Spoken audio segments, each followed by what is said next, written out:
Hey, what's going on, everybody? Back with another how-to. Have a Ranger or an Explorer with a very excited battery voltage gauge? Well, stay tuned because we're going to get this thing fixed. So let's get into it now.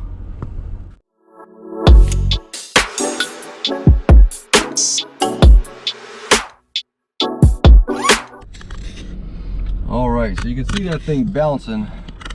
I want to lightly reverse here, and you'll see it actually kind of cleans up. So when this thing is under load and accelerating, it's actually pretty good. It looks normal. It stays at a reasonable spot. It's, you know, it's actually looking pretty good. So looks like the voltage is correct. And look, we're staying still right now. This is almost as soon as you let off the throttle, or if you're idling, is when I'm getting this issue of the needle on our voltage gauge bouncing. So as you can see, it's really nice and steady in a good spot, about the same as our oil pressure. So everything looks good, gauges look good. I'm slowing down here to a stop. Let's see here if it'll start bouncing at idle. It doesn't always, and as you can see, it took a second, but she is bouncing again. So yeah, it's weird. It's pretty much only when it's not under load do we get that issue. So I think I'm pretty confident I know what the issue is. I'll do a little diagnostic with you guys just to show you, and we'll get this sorted out and figured out. All right, so you can see we're under the hood here, and what I believe to be the culprit is this right here, the alternator. More specifically, that right there, which is our voltage regulator. That is what controls that gauge on the cluster, the meter, is this voltage regulator. And this is a known issue on these, you know, 90s and 2000s Explorers and Rangers. So this is a, you know, common issue. So I figured that's why I would address it and show you some symptoms and show you that it really can just be the regulator itself going bad, causing that you know, gauge to not read correctly and the alternator still be good. So this alternator is technically so good as far as what it's putting out. Okay, so I have the voltmeter connected up to the battery here. Okay, you can see negative to negative, positive to positive. I just got done driving it, literally just turned it off. So it's reading at about 13 volts, which is typical. Anytime you drive your vehicle and turn it off, and if you check the battery voltage, it would be around 13.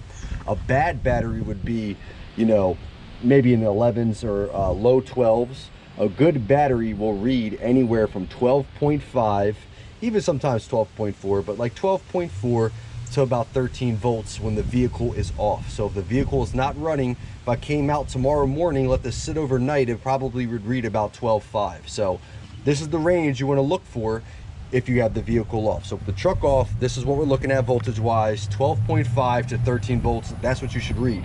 You can easily eliminate the battery as a potential suspect simply by taking a voltmeter and checking the voltage why it's off. Okay, so we know we have a good battery. I know we have a good battery. I just rebuilt this engine, and the battery was at 12.75 after sitting for 2 weeks. So I know the battery is good. Now, as far as the alternator, you usually get a battery light. Okay, usually with these trucks, when these go bad, the battery light on the dash will come on. That's how you know you have a bad alternator. I personally don't have that because, like I said, it's pumping out correct voltage. Now what I'm going to do is I'm going to start the truck, and I'll show you our voltage that we're reading while the truck is running. Typically a good alternator charging with a good charging system should be anywhere between 13.7 and 14.7 volts. So while this is running, we need to be looking for a consistent 14 volts, essentially 13.7 to 14.7, and as long as it's pumping out 14 volts roughly, we know that the alternator is charging. So I'm going to start the truck, and we're going to check that out now. All right guys, in the truck, just fired it on up. All these lights should go out. We got the airbag light was on just from startup, so the only light we got is door, seat belt, and the brake, which are just normal things. So our gauge isn't too bouncy right now, but I'm gonna let it run for a minute, and it probably, yeah, look, you see she started getting happy there. So she's pretty excited. And what I noticed here, I checked this prior, is it looks like this is jumping around on voltage a bit. This isn't quite as a wide range as I noticed when I first tested this, but you can see we're going from about 14.6 all the way up to 14.9. Yesterday when I tested this, I even saw it hit 15 one time. So you can see the fluctuation. It is charging.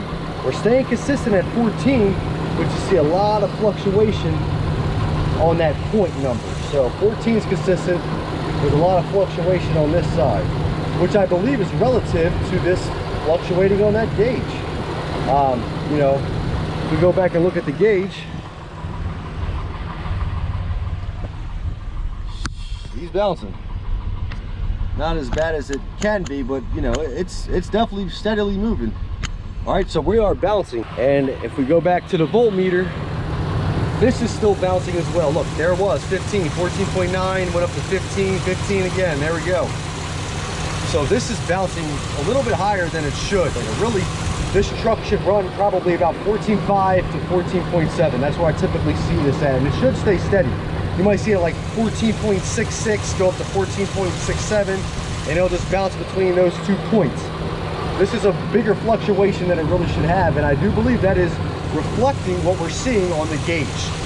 So that is what I'm using as my diagnosis to help me rectify what is going on here, why that gauge is reacting the way it is. And like I said, I believe it is this alternator with that voltage regulator on there. So it's just consistently fluctuating. It does not stop. I'm gonna try to get a little throttle. Let's see if we can replicate what I showed you in the truck while driving.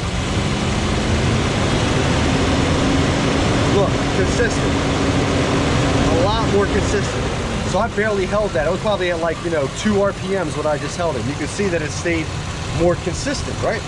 And now we're back to the fluctuating. So we completely replicated our issue on the dash on the voltmeter. And that's why voltmeters are so important when you're doing electrical work, because they tell you everything, okay? So if you don't have a voltmeter, invest in it. This will help you diagnose electrical issues, battery issues, alternator issues, all of the above, okay? So I believe this is our issue. I got a new one. Let's swap it and see what happens. All right, so I'm gonna go ahead and get the alternator here swapped out. Now, I'm not gonna go through all the steps of how to replace it because this issue crosses over different platforms and engine sizes. So this will affect Explorers, Rangers. It'll affect the 4-cylinder 2.3, the 2.5, the 3.0, the 4.0, all of the above. So obviously it's gonna differ from model to model, engine to engine. I actually had this issue on my 97 Ranger, which was a 2.3 4-cylinder. So exact same issue. This is a 96 4.0 6-cylinder, same issues. So this issue does cross over different models and engines. So I'm not going to get into how to get the alternator out. There's, you know, numerous videos on all the platforms on how to do so. I'll give you a brief overview on this. This is a 4.0. Really all you're doing is firing out the 8mm clamps, removing the intake tube, obviously removing the harness here, pulling out the hose here, removing that, disconnecting the harness right here to our mass airflow, and then just taking the tension off of the belt. So we'll remove the belt off the alternator with the 3/8 drive breaker bar, and then we just have 3 13 mils, and then the 2 harnesses there, and our power wire held in with a 10 mil. So basically just a few different bolts and a couple things got to be removed, a couple harnesses, and the alternator's on and off. It's really simple on most of these trucks. These are a lot more user and worker friendly than vehicles of today. So we'll go ahead and get this swapped out, and then we'll see if we fixed our issue. All right, so I figured I'd bring you guys in mid-job just to see what we got going on. So just pulled the belt off the alternator itself. Obviously the alternator's off, harnesses, everything's disconnected. One thing I do want to make sure that I mentioned that I didn't, and I was giving an overview of the swap, is remove the negative battery terminal. I actually got both of them off because I'm just going to clean these and make sure both of them are 100%. I know they are, I just did them, but I'm going to do it again just to be 100%. So make sure you remove the negative battery terminal. Got the alternator off, and there it is. So that is our old one. Here is our new one. This thing only has 10,000 miles on it, guys. I mean, it's virtually brand new. It's a couple years old, but mileage wise, it shouldn't have started doing this in my opinion. This is one from AutoZone, reman from AutoZone. This is a reman from Advance. CarQuest, DriveWorks. It's That's what I'm going with this time. I guarantee these probably get pumped out of the same factory, but you know, figured I'd try a different one. But there we go, guys. That is the new alternator. You can see we got the same thing. So let's get it on and see if it fixes our problem. All right, guys, new alternator is installed. So now it's time for the moment of truth and make sure this is what our issue was and ensure that we fix the issue. So there's the old one right there, new one, everything looking good, battery cleaned up, back connected.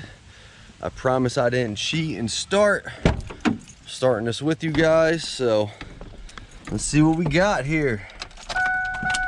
Keys in the ignition, got power, and it didn't fix it.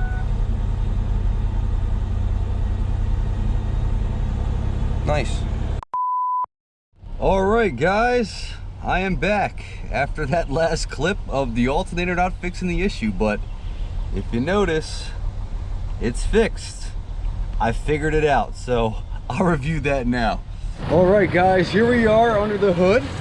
New alternator still installed, but that did not fix my issue on this particular truck. Now, I would say most of the time, if you have this fluctuating issue, this is going to fix it. Your voltage regulator, that is the gray part on the alternator, is going to be your issue. And like I mentioned on my older 97 I had prior to this truck, my 97 2.34 cylinder had this issue, and this is what fixed it. And if you do your Google research and look at forums and such, you'll notice that most of the time people have this issue, it's this. But that's not always the case. And if we look here, I got my voltmeter hooked up. Look, we're just fluctuating between a 0.1 and 0.2 of the voltage. So that is what most vehicles should do at idle, is you should probably go between maybe 2, 3 at the max on this point side. So you can see we're going between 31, 32, it hit 33. That's what it should be looking like. That is the only fluctuation you should really have. And if we're looking at that, come back into the truck, you can see our voltmeter is steady. So the fluctuation that we replicated on the voltmeter and the voltmeter gauge on the cluster is indeed true, because when this was fluctuating, that was fluctuating, and now this is not fluctuating, that is not fluctuating. So I know you're like, what the heck did you do? What was it? And I'll let you know, guys, it was a fuse. It was a fuse. The alternator fuse in this fuse box is this 15 amp right here. So on this particular truck, I believe it's the same on the other engine sizes. I'm pretty sure it is. This is your alternator fuse at 15 right there. I didn't even replace it, guys. So what happened was, when I turned this off, after I noticed that it didn't fix our issue, I started looking over everything. I'm like, what could have happened? This just sporadically started happening, very random. And then I started thinking, what's everything that's in line with this alternator, and what could we be, you know, experiencing that's causing this? So I went over all the wires 3-4 times. Everything looked fine. What I did is pulled this fuse out, and it looked kind of corroded. It was a little bit dirty. So like on the 2 prongs coming out, they were dirty. All right. Literally, all I did is pull this out. I sanded both of the prongs on both sides with 120 grit sandpaper, put it back in, and it's been perfect ever since. Now, I started this up immediately after. I let it run for 10 minutes, no fluctuation. Turned it off, let it sit for about a half an hour, maybe a little longer. Came back out, ran it for 5 minutes, and no fluctuation. And now, as you saw on this clip that I just brought you guys back on, it's been running for about a minute before I started filming. We're back probably 2, 3, 4, maybe 5 almost minutes now. And look, we still have no fluctuation. So, what was the issue? The fuse. All right, so I just shut this thing off. I could be petty and go back and return this alternator, but I'm gonna leave it. It's functioning how it should right now.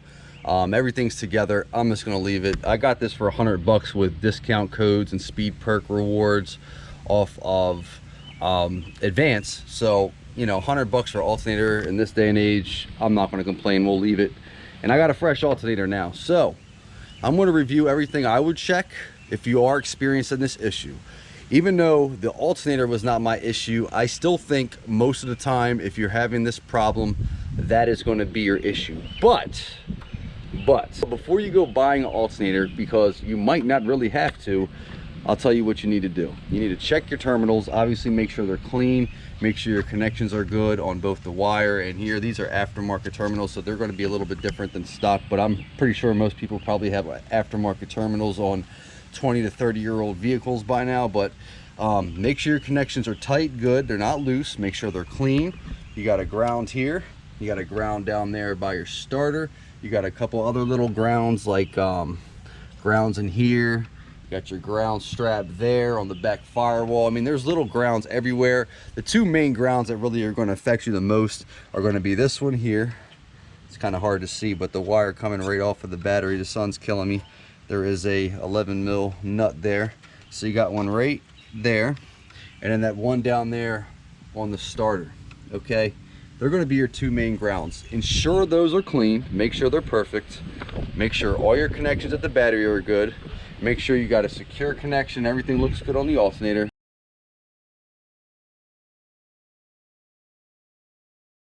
And after you've confirmed that, I would even take them off. Like, you know, I would take off your ground down there, I would take off your ground here, clean them, sand them, put them back, ground here, take it off, sand it, put it all back, try it. If that doesn't fix it, move to this fuse. Come over here, get to your 15 amp alternator fuse. You can clean it like I did. That's all I had to do. The fuse looked fine. I mean, I just cleaned it, put it back. Literally, that's all it was. So I would come to the fuse. You know, if cleaning it doesn't work, replace it. If replacing it doesn't work, here's your problem.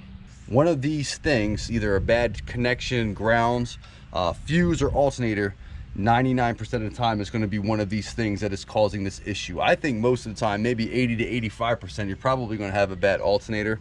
Like I said, that is the most common issue, is the voltage regulator on this alternator. But I'm honestly kind of glad in a way for me that wasn't that issue, because I was able to figure it out and give you an alternate problem or alternate cause that can make this happen. So even though I wanted it to be that, especially being I spent money on it, it wasn't.